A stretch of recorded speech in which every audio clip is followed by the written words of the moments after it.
Assalamualaikum warahmatullahi wabarakatuh.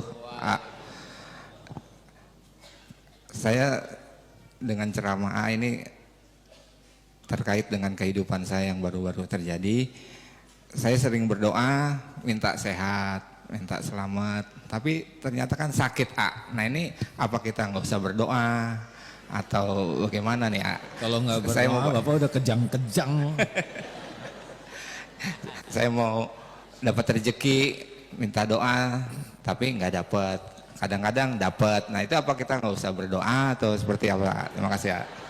Tunggu dulu, kasihin lagi. Kasihin lagi ya. Ya. Jadi Bapak minta apa ke Allah? Iya, saya minta sehat. minta sehat. Terus yang terjadi sakit apa? Mencret, diare. Bapak diare. Ya. Padahal Bapak minta sehat. Betul. Yang terjadi diare. Ya. Jantung Bapak rusak nggak, mampet nggak? Alhamdulillah. Paru-paru bocor tidak? Sehat. Mata gelap? Enggak. Gigi rontok semua? Enggak. Telinga masih mendengar? Alhamdulillah. Sumsum tulang belakang tidak ada yang patah? Enggak ada. Ingatan masih ingat Bapak? Alhamdulillah. Kurang apa kesehatan dari Allah, Kenapa Bapak nggak nyukurin yang sehatnya? Jawab. Lupa ya. Iya. Enak aja. Untung cuman perut ya kan? Isinya masih di dalam perutnya. Ada. Coba dikeluarin oleh Allah ususnya. Oh, jangan begitu ke Allah, ya kan? Justru Bapak dibikin sakit perut itu supaya nambah doa, nambah gugur dosa. Ada dosa yang tidak gugur kecuali lewat sakit. Itu pun bagian dari nikmat. Tapi ya kita tetap berdoa aja. Terserah Bapak. Kenapa saya jadi emosi begini? Maaf ya Pak. Iya. Sok. Maksudnya saya jadi musyrik apa enggak tuh? Karena saya udah berdoa tapi ntar juga sakit. Saya minta rezeki nggak dapat rezeki uang gitu. Karena Bapak nggak benar keyakinannya, salah fokus. Bapak fokus dengan sakit perut. Sakit perut itu penggugur dosa perut Bapak loh Pak. Itu nikmat juga. Yang lainnya syukurin. Ada ini ibu-ibu konsultasi nangis terseduh-seduh. Saya mohon maaf ya, cerita ini nggak saya sebut nama. Tahu nggak? Ya nggak tahu Bu. Saya ini udah telat nikah. Udah gitu saya susah hamil. Udah gitu saya keguguran. Tahu-tahu rahim saya harus diambil. Nangis. Saya mengerti ya, pasti sedih lah. Bagi seorang wanita tidak menganggap remeh. Kata siapa telat nikah? Kalau belum waktunya ya belum ya kan? Tapi saya nggak berani bicara. Kata siapa telat hamil? Kalau Allah belum menciptakan ya belum ada, bukan telat. Telat itu versi kita. Keguguran. Kalau Allah belum menitipkan, ya enggak. Mungkin belum siap jadi ibu. Rahim dia ambil, pasti sedih. Saya tidak bisa punya anak. Berapa banyak orang yang tersiksa gara-gara kelakuan anaknya. Betul? Hei, betulkah? Itu yang akhirnya di penjara, pejabat udah disita gara-gara anaknya pacaran, terus nonjok, berakhirnya bapaknya dipecat, di penjara.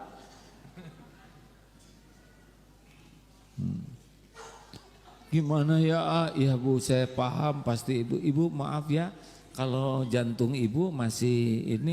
Alhamdulillah jantung saya normal. Mungkin ibu sudah di ronsen paru-paru ada kelainan TBC. Enggak, amit-amit normal, saya bagus. Mungkin ada kebocoran sumsum. Allah Akbar, normal. Mungkin ibu ingatan normal. Jadi semua normal. Alhamdulillah ya, cuman rahim aja, pulang aja. Ketika berhasil fokus kepada nikmat. Gitu Pak.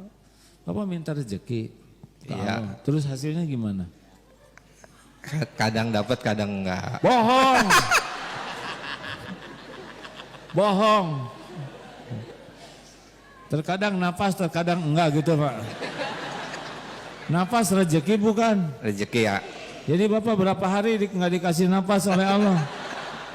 Enak aja. Astagfirullah. Bapak makan terus tiap hari? Makan terus tidak? Makan, Minum tidak? alhamdulillah Tidur masih berteduh? masih Ada air buat mandi? banyak. Anduknya ada? Ada. Kurang apa dari Allah? Ha? Oh, nggak bisa gitu hidup. Kita akan menderita.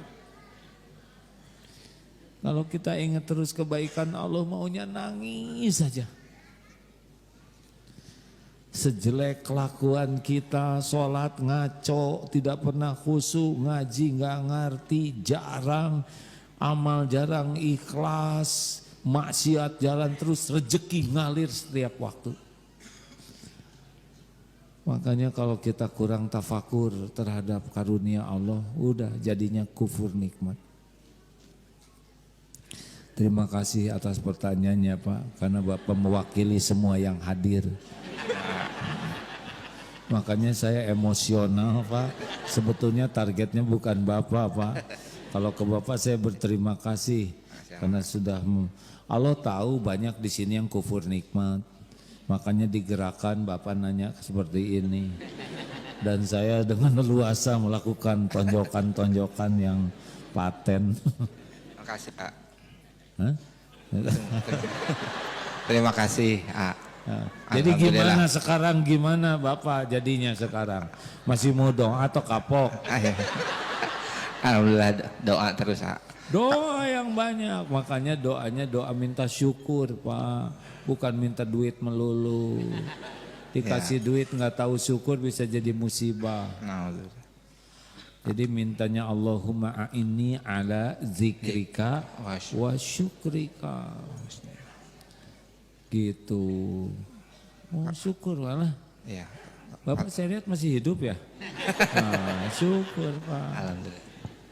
Masih kedip, masih napas, jantung masih normal. Udah pakai ring belum? Belum. Jangan. Wah, itu di ginjal udah ada batunya belum Bang? Ada. Jadi horor.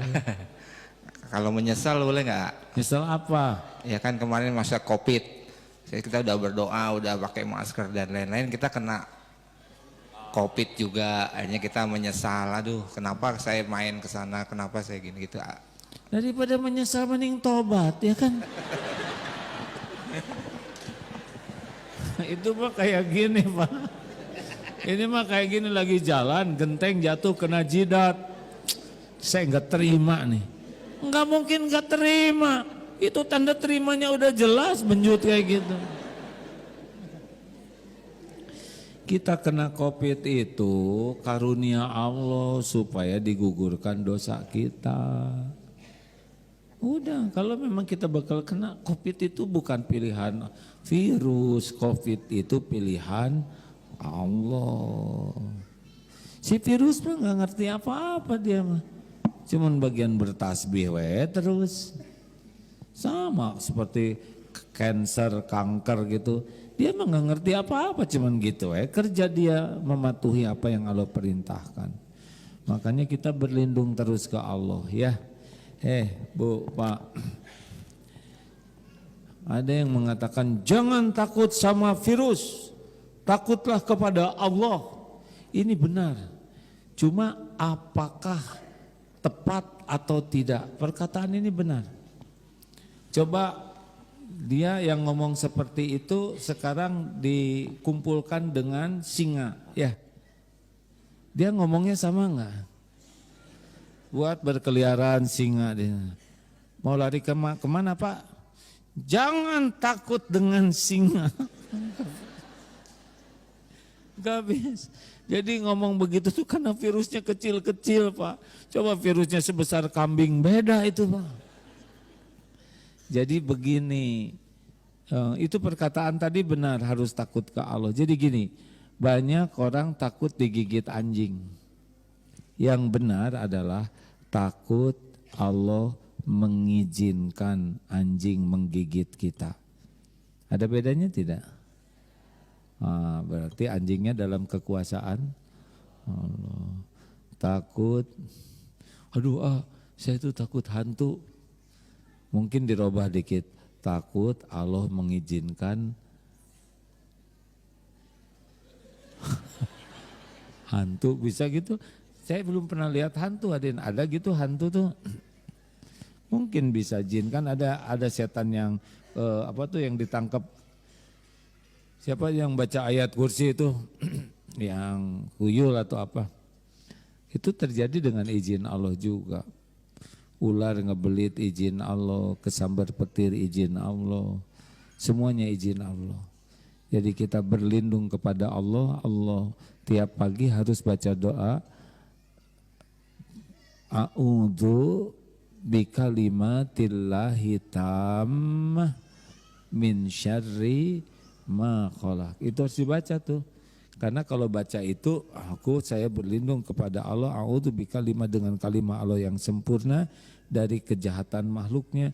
Kalau kita baca itu dengan jujur, dengan yakin bahwa semua yang bakal terjadi itu dalam genggaman Allah, enggak kejadian tuh Pak. Misal tertulis di Lauh Mahfud, di antaranya kita bakal digigit anjing. Tapi kita doa ini kan ada janji juga dari Allah lewat Rasulnya ya, akan dilindungi, bisa berubah takdirnya. Semuanya tertulis, tapi kita berdoa secara syariat itu jadi jalan ketemu takdir selamat. Itu contoh lainnya, Bismillahilladzi la yadurru ma'asmihi syai'un fil ardi wala fis sama wa huwas samiul alim. Bismillah, dengan nama Allah alladzi, yang bismillahilladzi la yadurru, tidak bisa membawa kemudaratan, ma'asmihi syai'un, sesuatu di bumi maupun di langit. Jadi tidak ada yang bisa mencelakakan kita di bumi maupun di langit. Wa huwas samiul alim, dan dialah yang maha mendengar dan maha mengetahui. Allah mendengar doa kita dan mengetahui apa yang akan terjadi. Syukuri kita selamat, teruslah meminta keselamatan kepada Allah, berlindunglah kepada Allah atas segala hal, karena segala-galanya ada dalam genggaman Allah, segala-galanya ada dalam kekuasaan Allah, segala-galanya tidak akan bisa terjadi tanpa izin Allah, baik nikmat maupun musibah.